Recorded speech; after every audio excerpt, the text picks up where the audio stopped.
45 ఏళ్ళ నుండి పోరాడుతున్నాం. టైగర్ నరేంద్ర అన్న ఎంబడి ఉండి కొండ లక్ష్మణ్ బాబుజీ ఎంబడి ఉండి అదే అశోక్ నగర్ చంద్రబాబు నాయుడు ఎగరడితే మా అశోక్ నగర్ మేము పక్కనే ఉండి ఊర్మిళమ్మ అని ఎన్నో చెప్తుండే.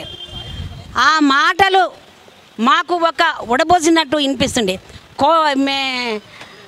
మన చాకల ఐలమ్మ సంగతి కూడా చెప్తుండే.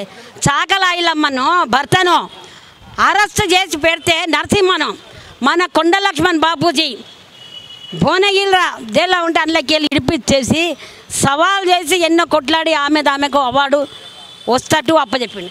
ఇదే 3 ఏళ్ళ కిందట చాకల ఐలమ్మ అవార్డు ఈ ప్రెస్ క్లబ్లో ప్రెస్ వాళ్ళు అందరు కలిసి నాకు కొండ లక్ష్మణ్ బాబూజీ ద్వారాగా ఈమె చాలా పనులు చేసిందని కొండ లక్ష్మణ్ బాబు చెప్పినందుకు నాకు చాకల ఐలమ్మ అవార్డు నాకే ఇచ్చిండ్రు ప్రెస్ వాళ్ళంతా. కాబట్టి అతను అంటే ఇప్పుడు నా వయసు 81 మొన్న మే 11కు పడ్డాయి. కాబట్టి నేను పోరాడుతూనే ఉన్నా. నాకు షుగర్ బీపీ లేవు, భగవంతుని దయతోని. నో నెవర్ నా దగ్గర రావు. కాబట్టి ఇప్పటికైనా ప్రతి ఒక్కరు మహిళలను కూడా ముందుకు తీసుకురావాలి. మన బాబూజీ చెప్పినట్టు లీడర్ నేను 2002లో కౌన్సిలర్గా మన బాబూజీ టికెట్ ఇస్తే మన టైగర్ నరేంద్ర ఇచ్చినందుకు కౌన్సిలర్గా నిలబడ్డాయి సార్. అయినా కొన్ని ఓట్లతో పోయినా కానీ భయపడలేదు. చలో మళ్ళీ కూడా ఇస్తామని వేసినాం.